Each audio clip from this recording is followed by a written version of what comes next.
We back in this beach.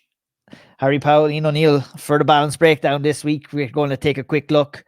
And when I say quick, I do mean quick look at the last UFC Apex card, break down some of the talking points, not a whole lot to write home about on that event, Harry, really, to be honest. And we will have some time to have a quick look at some of the standout performances on Cage Warriors 168, a card that I am excited to talk about, to be honest. Lots of up-and-coming talent, lots of stories coming from that card, which went down in Manchester this past weekend as well. Harry, how are you, my friend? I'm grand now. Thanks very much. I'm grand. I have a couple of fighters from both cards on Cage Warriors this weekend. But the Manchester card was good. As always, and maybe let's not start on a bad note, but I feel like I'm about to. One of the things that we've talked about previously, whether that's sort of publicly or not, is that the production value, right? We talked about the production value on between the PFL and the production value between the UFC and Bellator and this and that and the next thing. And something that Cage Warriors hold and does really, really, really well is they make regional shows feel massive. They make regional shows feel like big deals, big shows. And they also do a good job of making title fights. Andy Klamper's obviously been around a long time. Matty Byfield has had a really, really good run as of late to get to that title shot. But they make these people feel like stars, And then when you traverse that to the Apex with 16 lads and you're kicking a can around and you can hear it, it's just not the same thing. But here we are, back again for our troubles. I did mention that we were going to talk about 168, but we have a couple of fighters also that competed on the unplugged card as well that we will be talking about. When we had Brown and Teddy Stringer, to be precise, I believe. So we're going to get into it. Let's start. We said we didn't want to start with the negative. Let's start with the UFC. Let's start with the UFC main event: Tuavasa versus Marcin Tybura. The Apex card this past weekend. To me, my quick thoughts on this one, Harry, was it was a real proving fight for Tuavasa that he was mentally back. I think if you look at the career trajectory of Tuavasa, really, the run of fights that he's been on, he lost 4 in a row, or lost 3 in a row, I think. Won 4 in a row. And now we see him back on another losing streak again. So we've seen this wave of up and down and up and down. And to me, you look at competition is one thing, but mentality is another thing. I saw him doing a shoey about 3 weeks ago at a WWE show, and that was the first red flag for me. Because you look at skill set, is he the best heavyweight in the world? No, but have we seen him in there performing at the best of his abilities and winning fights? Yes, we have. But we've also seen him kind of crack when he is the nail as opposed to being the hammer. Would you agree with that assessment, Harry, when it comes to Tuavasa, first of all? I mean, I would disagree that we've seen the best of him. And I think I disagree we've seen the best of him because I don't think he's ever put his best foot forward in a camp. He's cutting 65. That's half the problem. This is a very harsh comparison, but I'll make it. One of the things that we have always lamented over with Derek Lewis is that, yes, he's got freak power, but he's never learned the game, right? He doesn't. The whole thing with Derek Lewis is that he just stands up when it comes to jiu-jitsu stuff, right? He just powers his way out of stuff, just explodes his way out of stuff. Well, when Derek Lewis started to take the game seriously, he came in with a six-pack in his last fight, right? He came in and he actually looked like he'd done some basic striking stuff. He looked like he'd learned how to sprawl a little piece, right? And he was actually trying to do some things, some MMA things, rather than just batter his opponent. And I think with Tuavasa, I agree with your assessment that he cracks when he is the nail, but I feel like he cracks more when he realizes that the fight is not going to be fought in his wheelhouse, right? And that to me is a real shame. A real shame. It's kind of like a little bit of lost talent, really, with him. And when I say we've seen the best of him, I think we've seen the level of capabilities. Maybe calling him the best that we've seen him wasn't the best kind of way for me to phrase it, but I think you kind of phrased it a little bit better than what I did. And I think what we're talking about was well on show on Saturday night in the main event. Had a tough start and never really responded. And it was Tybura who put the pressure on and got the finish in the end. Look at a good performance for him. Not really a fight that's really going to tell us too much about either fighter. None of them are going really anywhere. But was there anything that you took away from the fight itself? Look, I mean, Tybura was sensible, right? He knew that Ty was going to start fast because that's what Ty does. Tuavasa, again, looked fine in the early sort of minute or so where he was getting into some exchanges and he was in the pocket a bit, throwing some elbows. But Tybura did a good job of closing the distance and making his head movement, like placing his head on Ty's chest or inside the shoulder. And Ty just didn't do a good job of then creating enough distance that the elbows would actually land that he wanted to throw. And then Tybura was like, oh, fuck it, I'm just going to take him down now. And the moment that we hit the mat, the moment we even hit the double leg, it was done. Like, fair play to Tuavasa for trying to last out the choke. But in the same vein, he never actually tried to fight the choke, right? He just tried to grit his teeth and not go to sleep. There was one or two times where he tried to push up the elbow of Tybura to strip the choke up the jaw a little piece. But other than that, there was no movement of his hips. There was no ability to try and get his back towards the mat. There was no ability to try and turn his face into the choke.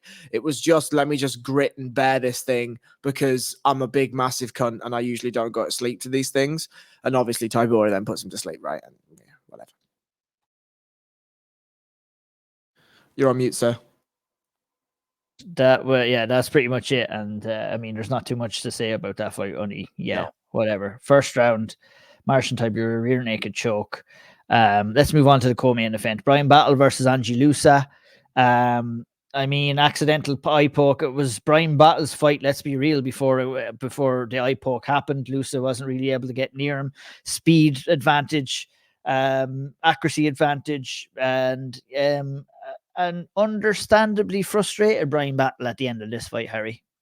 Yeah, look, I mean, it's difficult, right? And it's difficult because at the end of the day, as a fighter, you're in control of your weapons, right? And in the same vein, for Bryan Battle, the eye poke wasn't an eye poke that was one of those almost impossible to not let happen things, like sometimes there is a grappling exchange or the fighters are jumping into the pocket or whatever it is and an eye poke happens and you're just like, fuck, okay. Like, it's just the end of the day, this is a combat sport, it's MMA, these things happen, blah, blah, blah, blah. Like sometimes I get it. I totally understand. However, the Bryan Battle eye poke was he was trying to disengage from a clinch exchange and he left his fingers out, which fighters are told, your fingers should not be outstretched. They should either be in a closed fist or pointed up to the sky. And so whilst I'm not saying that Angie Loosa didn't really fight the decision to continue fighting, it is in Bryan Battle's control to not let that happen in the first place, right? I completely agree with you that he looked great. He looked quick. He looked long. He looked like he was finding the right angles. I was impressed at the counter grappling. I was impressed with the anti-grappling. Like all of that stuff looked really, really nice. But at the end of the day, if you poke a guy in the eye and he doesn't feel like he can continue fighting and it was your fault for poking him, then you can't then get in his face and tell him he's a pussy and tell him that, I know. It's crazy. Like it was you that caused the foul, my friend. It wasn't the other way around, Look, I understand his frustration. And look, that's why I said an understandably frustrated, but could have handled it a little bit better as well.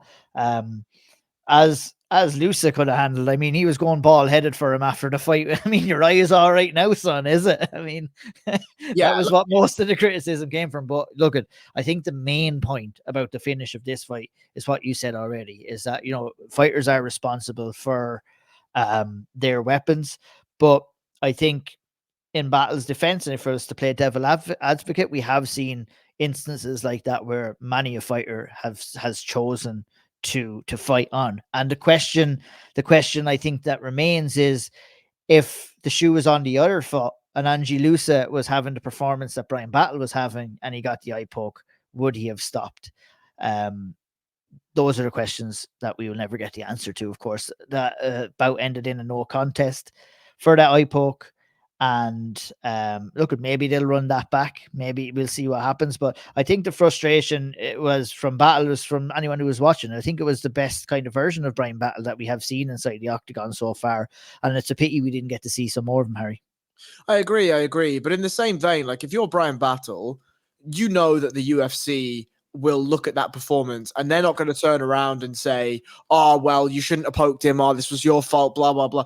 Like, they will look at that. And if Brian Battle comes out on social media and says, this guy ran scared, I was looking great, I was dominating that fight, it was my fight to win, blah, blah, blah, blah, give me X guy, the UFC will not be punishing him for a no contest in that one. Now, if he wants to run it back, I'm fine to see it. I have absolutely no problem whatsoever. It was an enjoyable 6 minutes of fighting.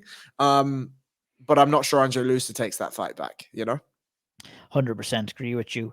We're going to stop on Christian Rodriguez versus Isaac Dulgairian next. Before we do that, we've got to give a little mention to OSP getting the decision win over Kennedy and Chukwu.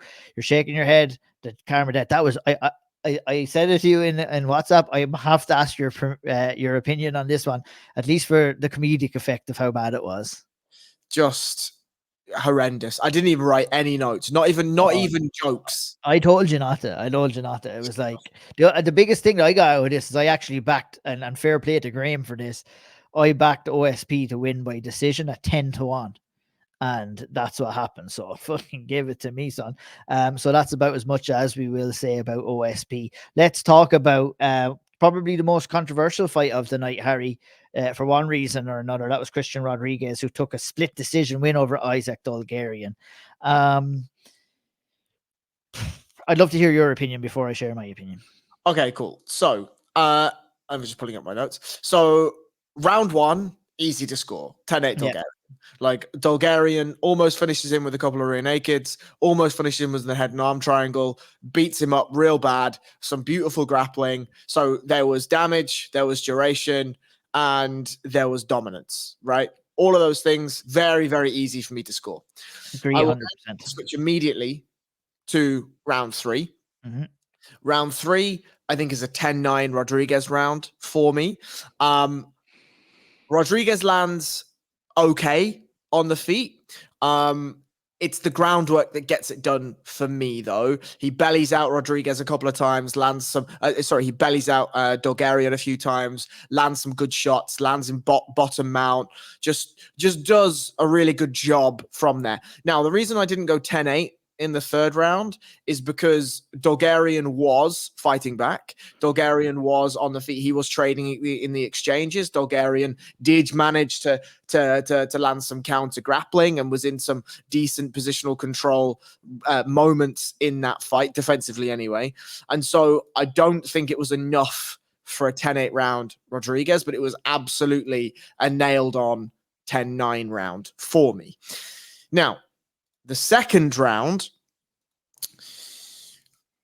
I scored it 10-9 Dulgairian, and I scored it 10-9 Dulgairian because in the first sort of 15 seconds, Rodriguez lands what looks like a big knee. Now, I went back, and it actually lands to the clavicle, to the shoulder, and it's just that Dulgairian takes it as he is dropping into the takedown.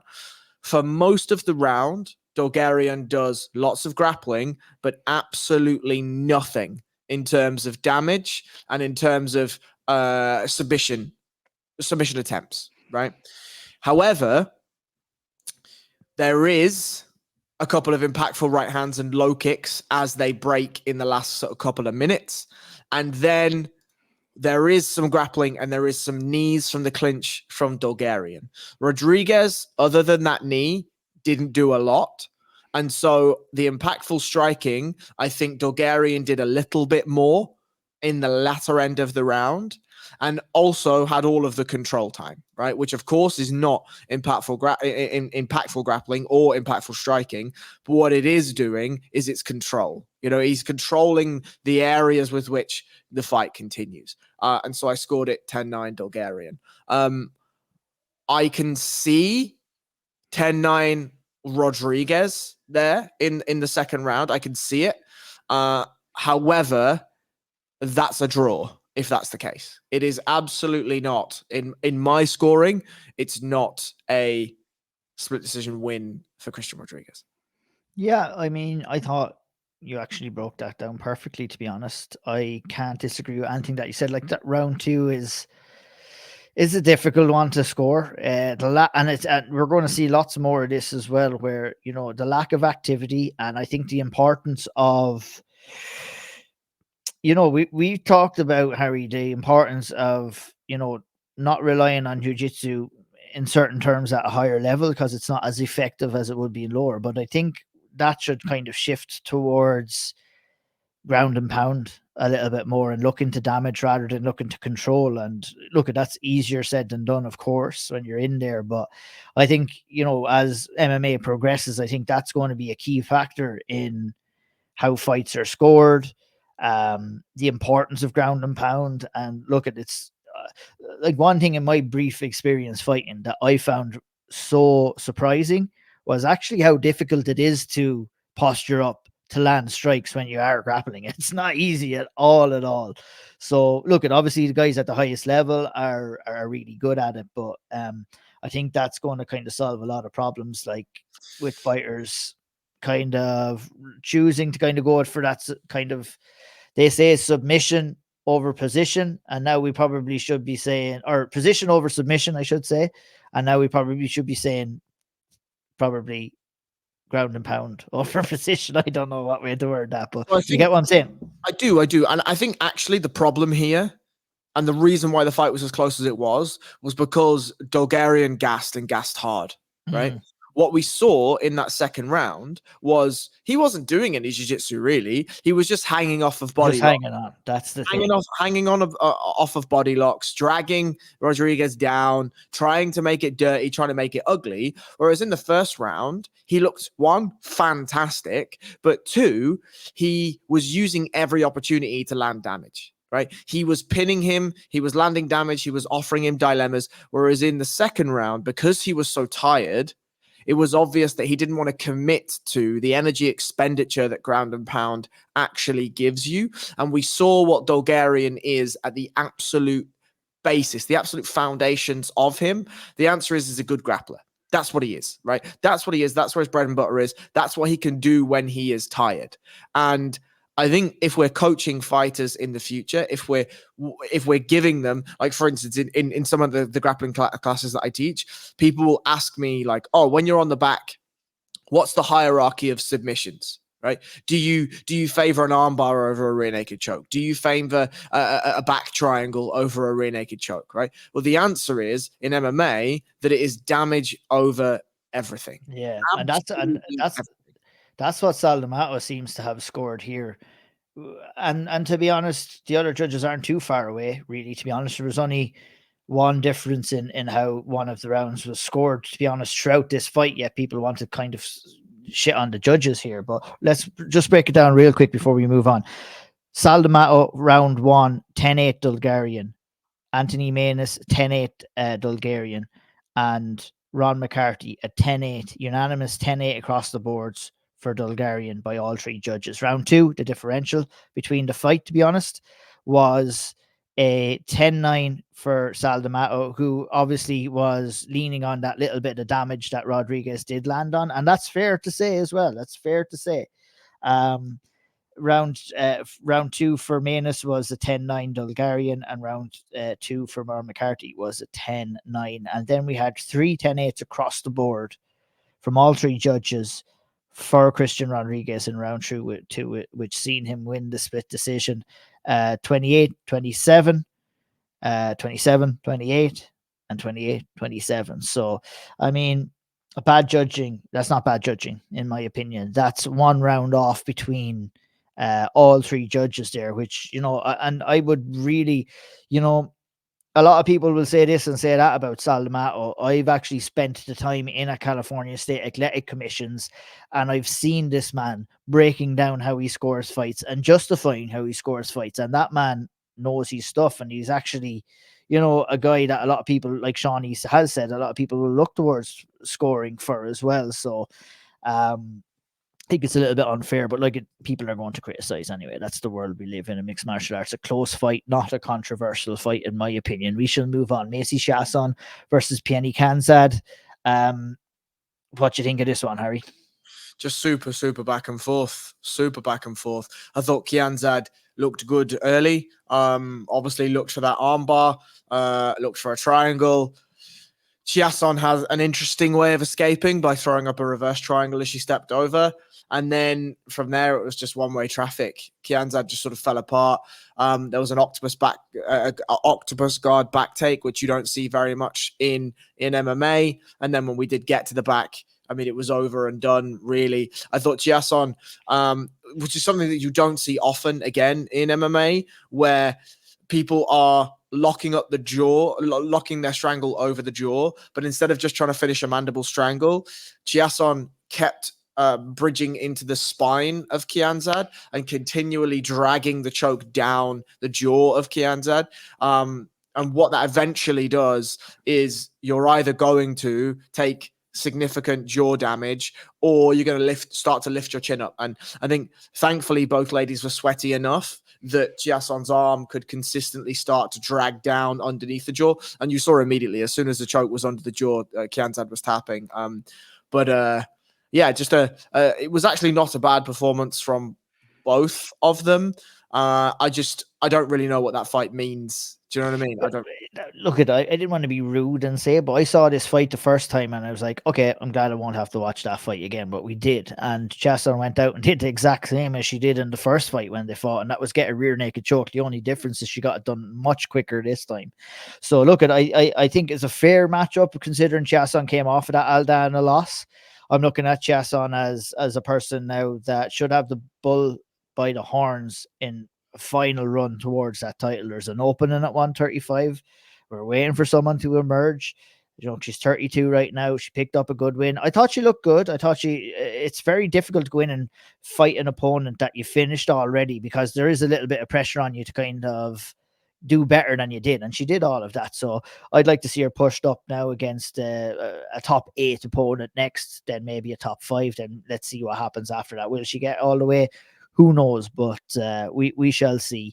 Gerald Meerschaert and Brian Barberena.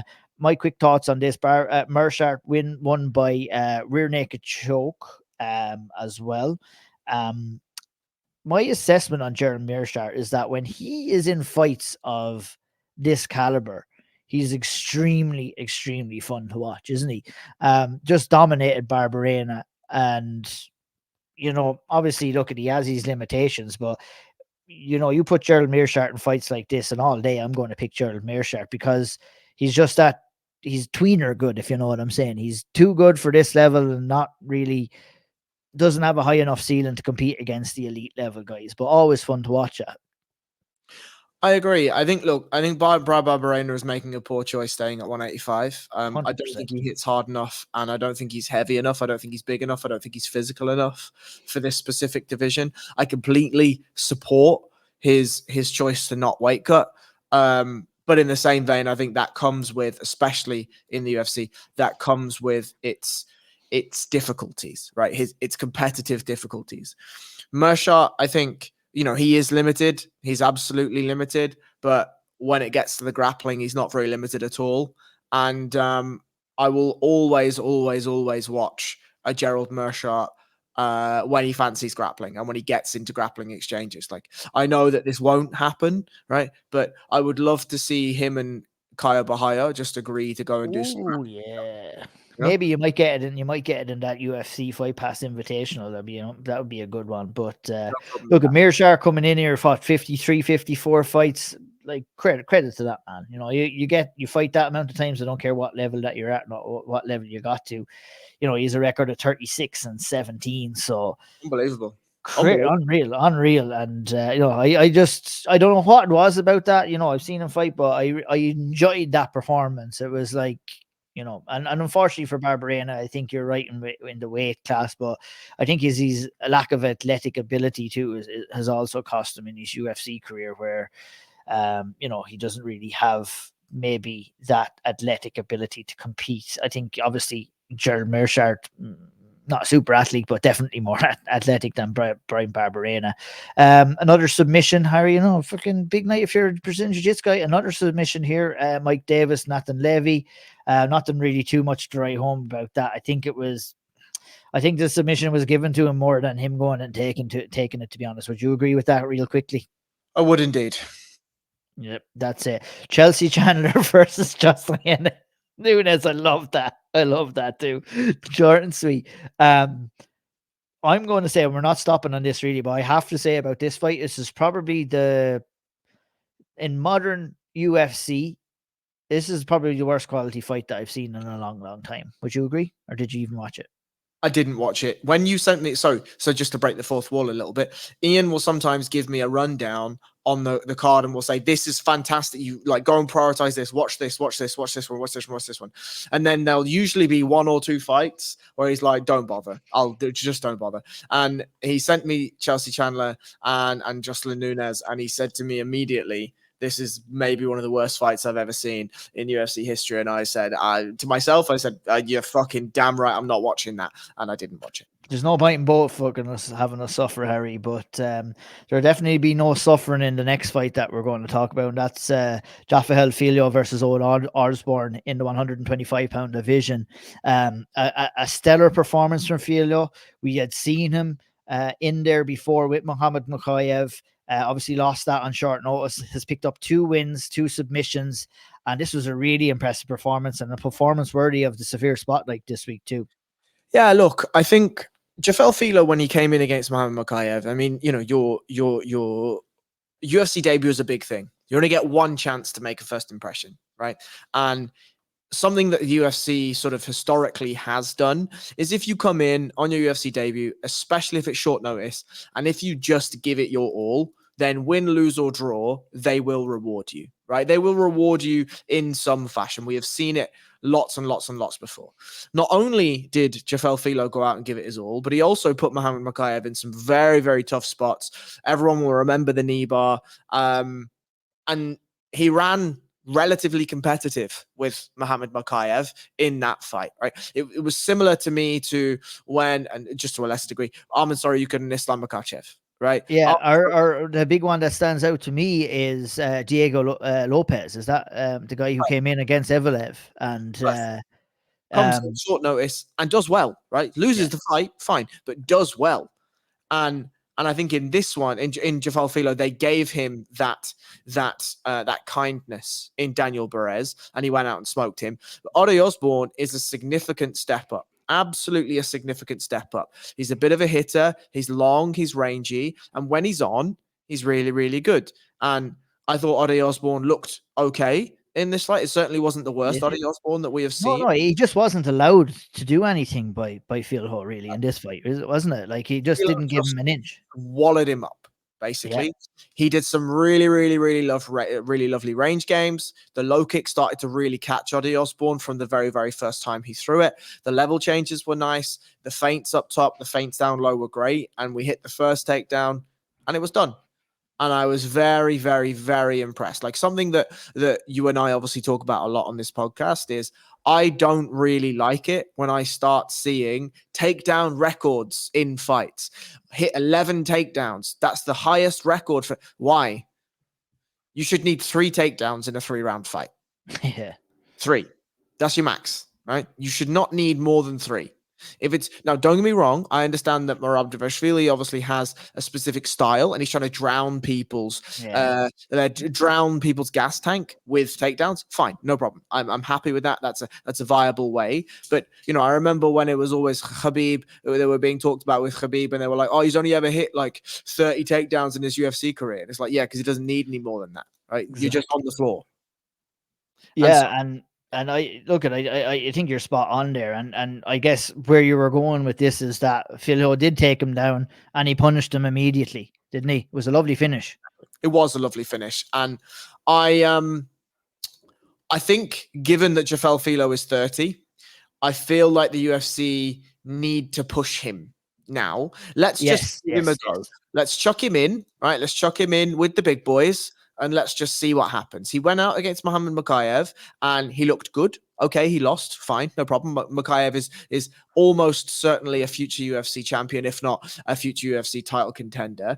And if you go out and you run level with him, level enough that it's a competitive fight, then I'd like to see some more. He's had his backtrack now. He's had Daniel Perez. He's had Odi Osbourne. Let's chuck him in with a solid fighter, a solid name, and we'll see where we go. He didn't take any damage in that fight. So if he fancies the Brazil card and there's still space on that Brazil card, let's chuck him in against somebody, right?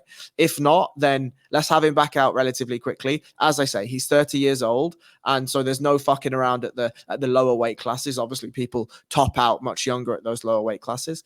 But I feel like we can have some fun with Jafel Filho. He's an exciting fighter. Not to put you on the spot, but any names come to mind if you're thinking about someone? I know I have one or two myself.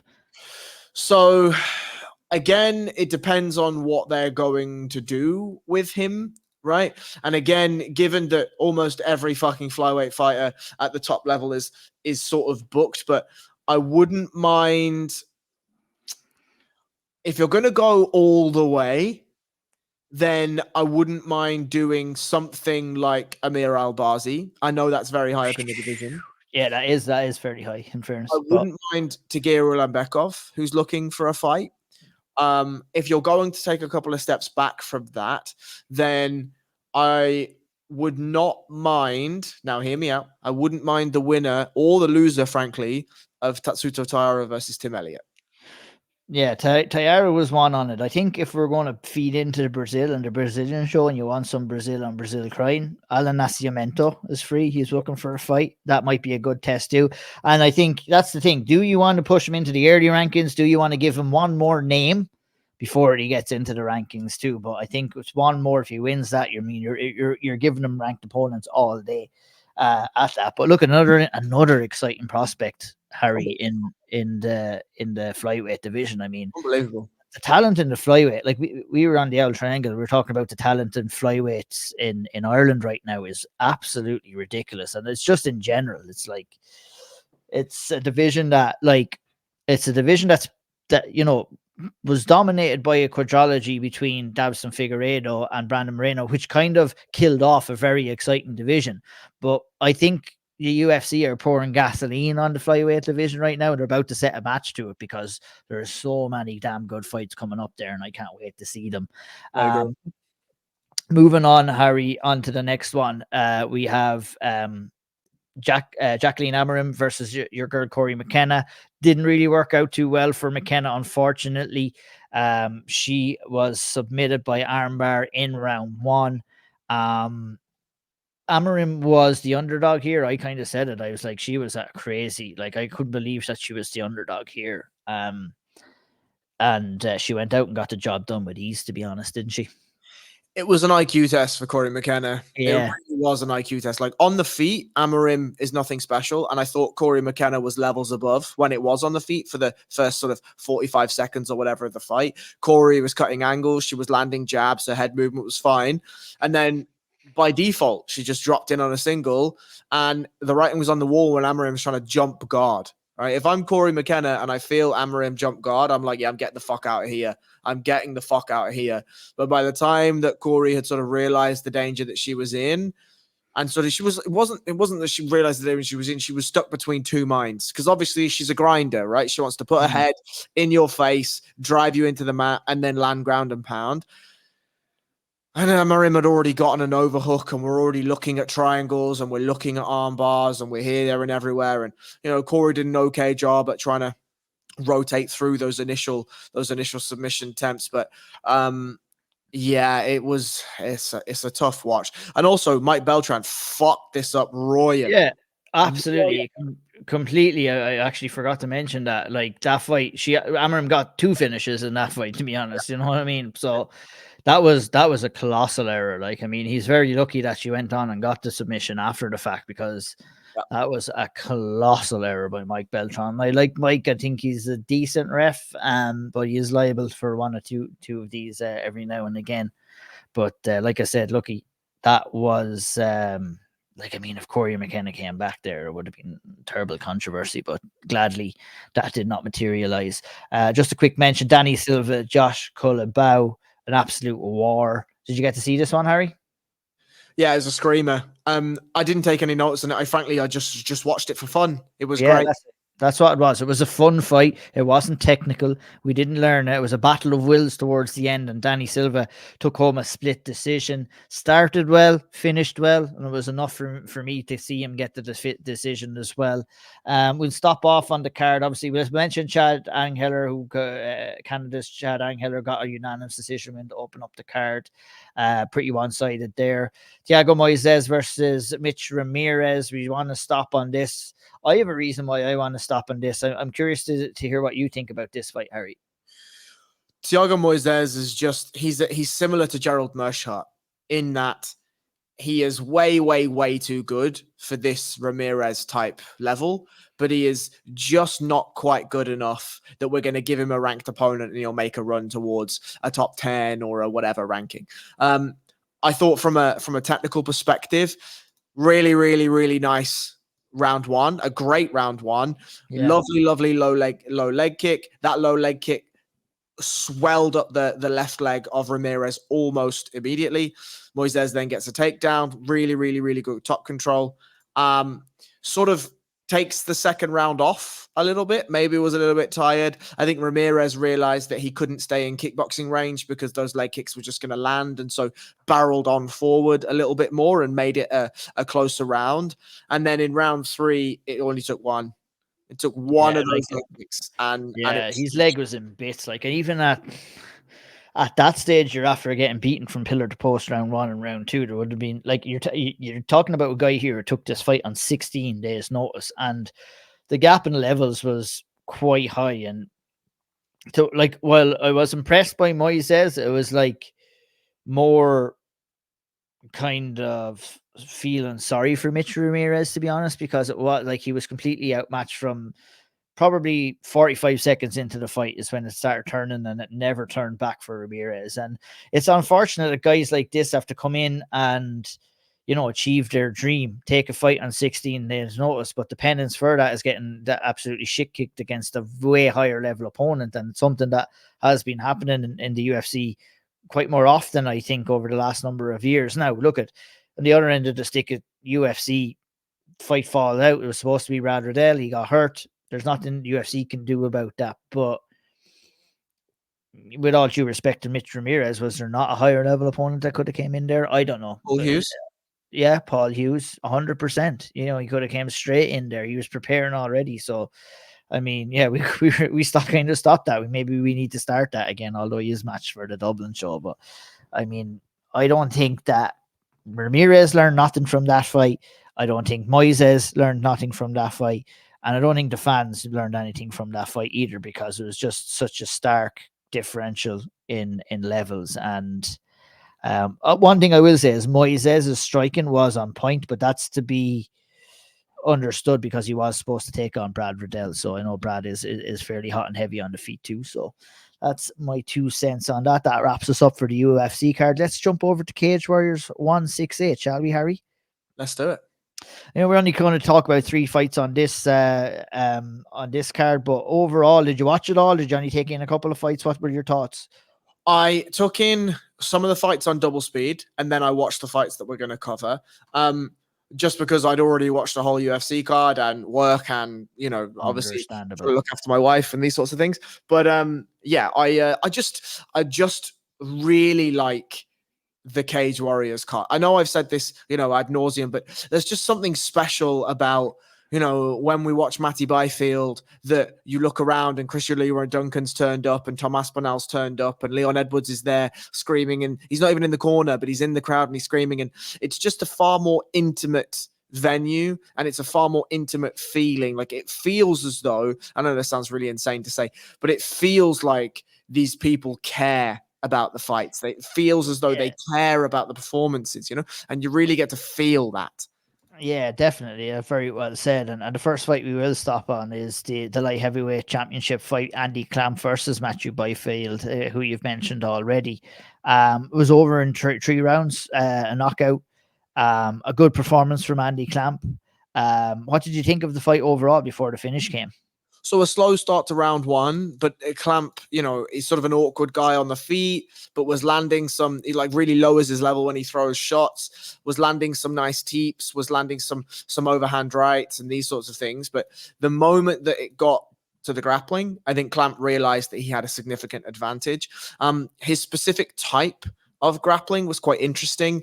He would sort of like, geez, pardon the pun. He like clamps his knees around one of Byfield's legs, and then he uses like inside Turks and these sorts of things to start to get Byfield to turn away and open up some of the actual single leg stuff that he was looking at, double leg stuff that he was looking at. So an interesting style of grappling.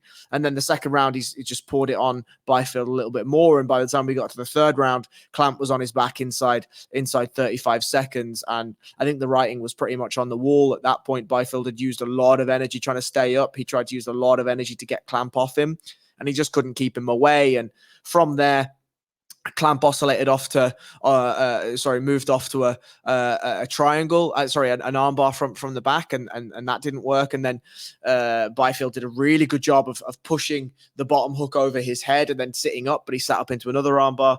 Clamp used that armbar to sweep, and then it was just a TKO from there. And I think the feel-good story of the night was Andy Clamp winning that title after everything he's been through outside of the cage. Brad Wharton spoke quite well about that on comms. And I think Matty Byfield will come again, to be honest. He's only 30, and so there's certainly time for him to come back on that regional scene and fight for that title again. With a guy like Clamp, Harry, what do you do? I think I think, in my opinion, you defend at least once more, if not twice more, and see what happens after that. There's no way he goes to the UFC. He's 36. There's just no way. Like, I think the pinnacle of Andy Clamp's career is, one, making it back to MMA, and then two, to be able to win the Cage Warriors title in the fashion that he did. Defend it all you want. Absolutely, defend it all you want. But this is going to be a Lee Chadwick type situation or a Mick Stanton type situation. Yes. Wins the title. And, you know, don't get me wrong, winning the Cage Warriors title is an absolutely amazing achievement. 100%. Right? Nothing wrong with that at all. Nothing wrong with that at all. If he wanted to bow out having won the title, then fair play to him. I wouldn't blame him in the slightest. But I think for somebody like Andy Clamp, we have to be realistic with our expectations, and the expectations is he might defend that once or twice, and then we're probably looking at retirement, right? Very well said. Very well said. One person that we're certainly not going to be looking at retired anytime soon, that's Luke Riley, Harry. Like, he went on there and took on his toughest challenge in John de Jesus, and put on his most impressive performance that I've seen inside of a cage, and a completely different look of Luke Riley, of a guy who was drawn into slugfests, a guy who was, hurt, almost lost fights, won split decisions. There was no question whatsoever with this decision and this performance from Luke Riley. This was his come-out performance. It was sensational. Did you enjoy it? I did enjoy it. I thought it was a systematical breakdown of another fighter. And we know that John de Jesus is a good fighter. We know that he's dangerous. We know that he can fight. Nobody fucks with the Jesus. They don't, Ian. They don't. Do you get that reference, no? I don't get that reference, Big, no. Big Lebowski. Sorry about that. Yeah, sorry. But like, I was impressed with Luke's patience immediately out of the gate. He was constantly winning the outside foot battle. Sorry. He was constantly, when he was losing that battle or cutting off angles, he would drive a penetration leg immediately through the center line of De Jesus. He was landing jabs really nicely. He was defending really, really well. He would constantly harass that lead hand of De Jesus, and it was just clean. The first round was clean. Second round, one critique I will give him, and I'm only giving him this critique because I think this is probably the last fight before he fights for a Cage Warriors title, is Sometimes when he throws his offensive strikes, he leaves his head on the center line. And sometimes, and DeJesus clipped him a couple of times in round 2 when that was the case. But Riley throws long, he fights long, and sometimes that sort of masks the lack of head movement offensively. But round 2, he started to ramp up the pressure, and round 3, until about 40 seconds until the end of the fight, when DeJesus managed to land a knee that I think winded him. He said to his corner at the very end that he was winded. Yeah. I was confident that Luke Riley was going to finish that fight. Just hurt DeJesus, had him backing up, had him covering up against the cage, was unloading beautiful combinations. That left hook rip to the body was absolute money for him. And that's how you win Cage Warriors titles, right? That's how you win them. And that's how you get into the shop window of the UFC with wins like that, where, don't get me wrong, the UFC would love to have watched the Luff fight where he goes in and it's just a screamer and a war. And yeah, but that's already there for him. You know what I mean? All of those things are there. So he showcased that he is a slugger. He showcased that he can go out there and win exciting fights when he's losing them. He can show that he can recover after getting hurt and come back and win fights. And I think the worrying thing for me is that we were honestly seeing that a little bit too often. And there was a big chance of that getting exposed if he did come up against higher level competition or even UFC quality competition. But I think, for me personally, anyway, those doubts are gone out the window with that last performance. A lot more tapered, a lot more in control, a lot more patient, and a lot more efficient. And it's got to be a Cage Warriors title next, and it's got to be a move to the UFC after that. If I was to predict the rest of 2023 or 2024, excuse me, for Luke Riley, I think he does fight for that Cage Warriors featherweight title. I think he wins. And I think he goes on and fights in the Contender Series this fall.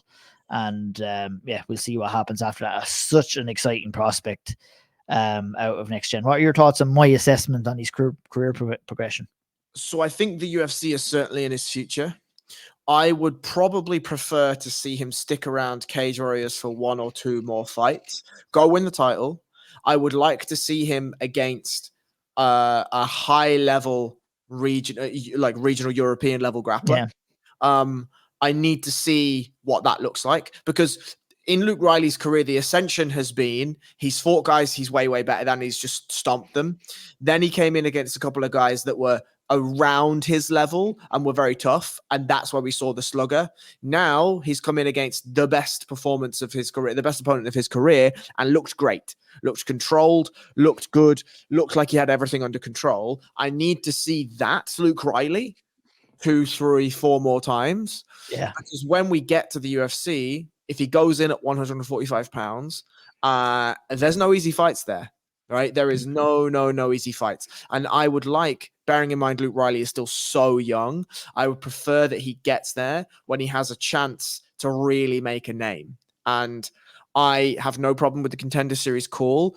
I would personally hold him back 1 or 2 more fights. Like, I hope Paddy is in his ear and says, look, don't rush this, just like Paddy didn't rush it. I think we've talked ad nauseum that Paddy Pimblett made a really, really, really wise decision to not go to the UFC too early. And I think that Luke Riley would make a very, very wise choice by following that marker.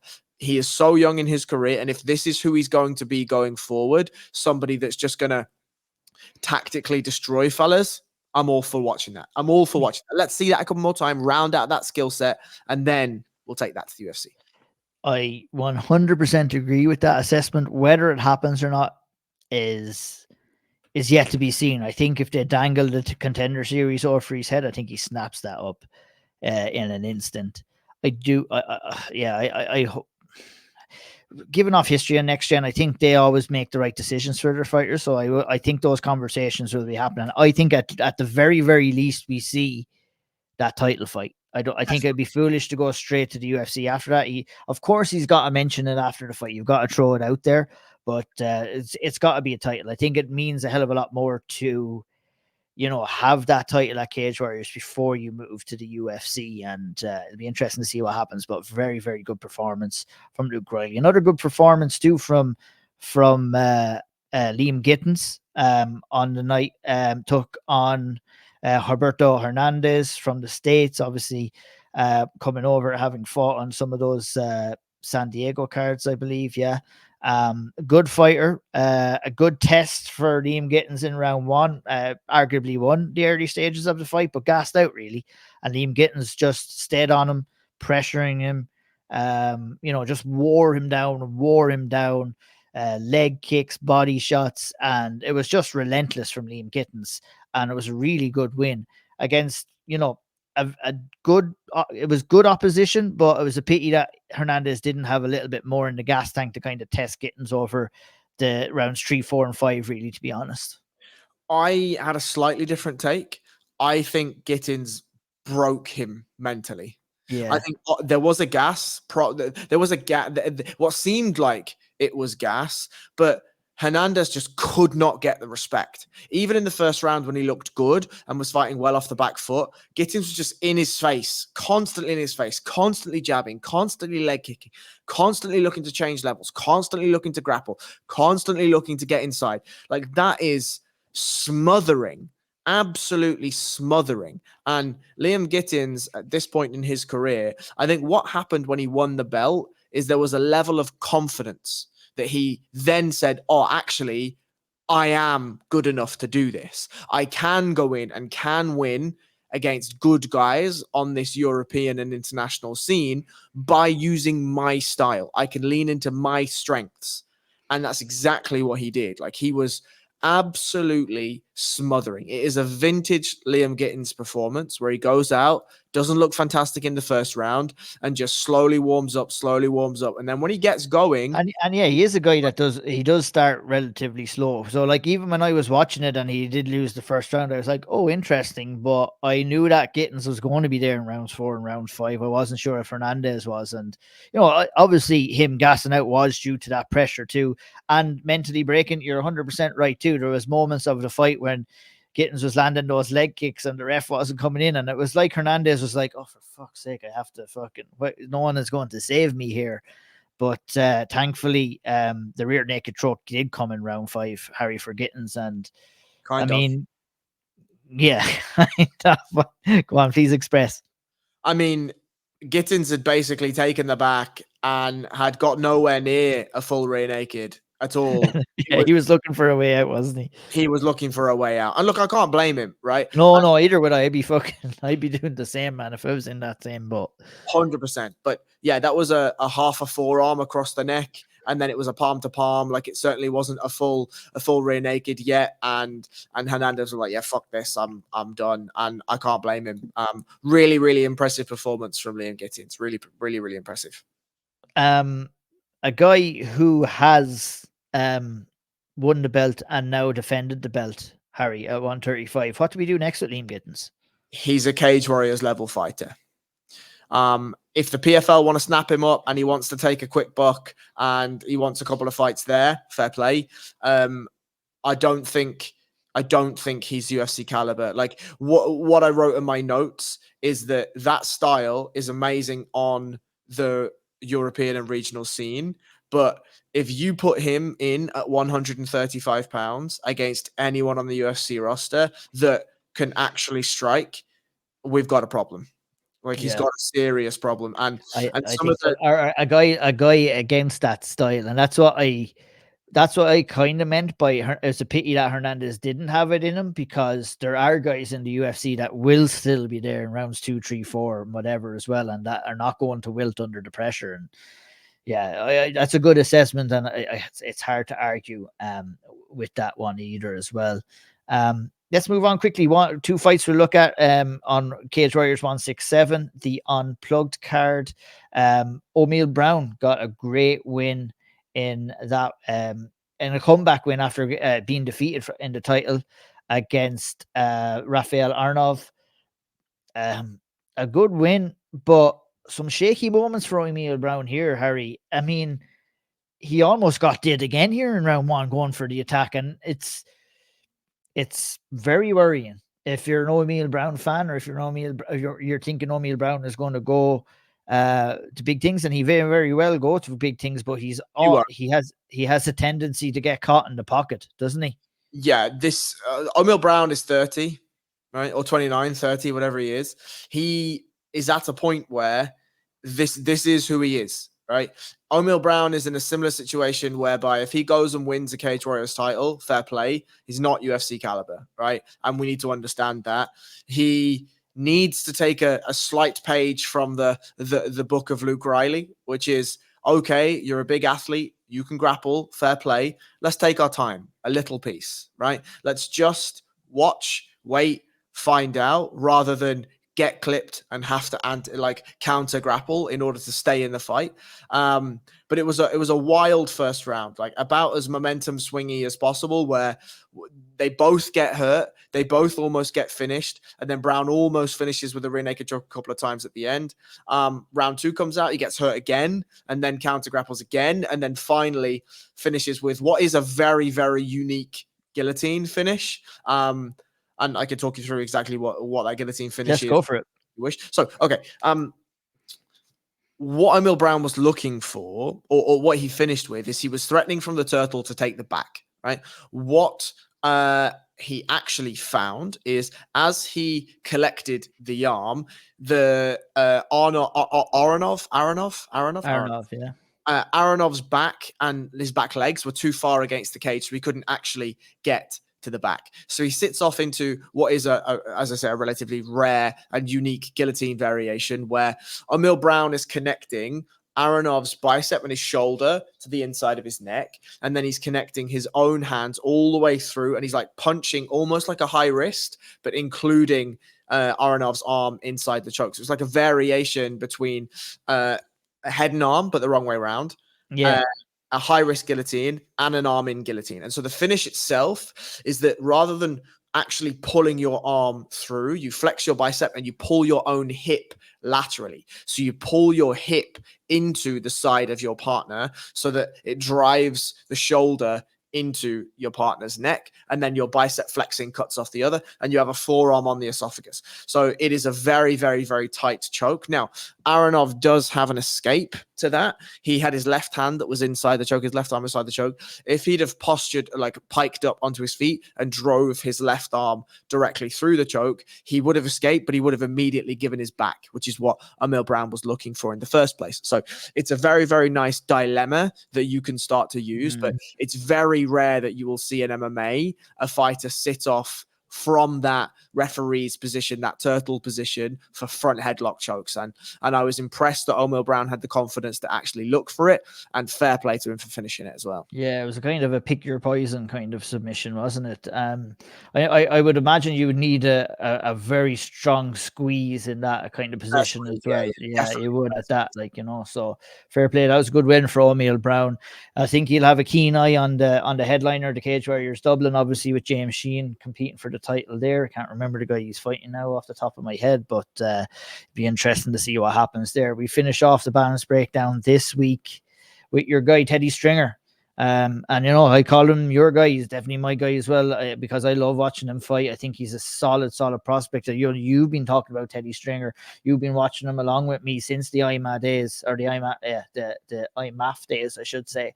And this kid, man, he's next level. I would like to see a little bit more of him on the feet, but no one has been able to keep him there yet. So I think there are some openings on the feet, but of course there's going to be openings on a guy that's 3-0 and starting his professional career. But this guy has had an extensive amateur career with over 20 fights in amateur.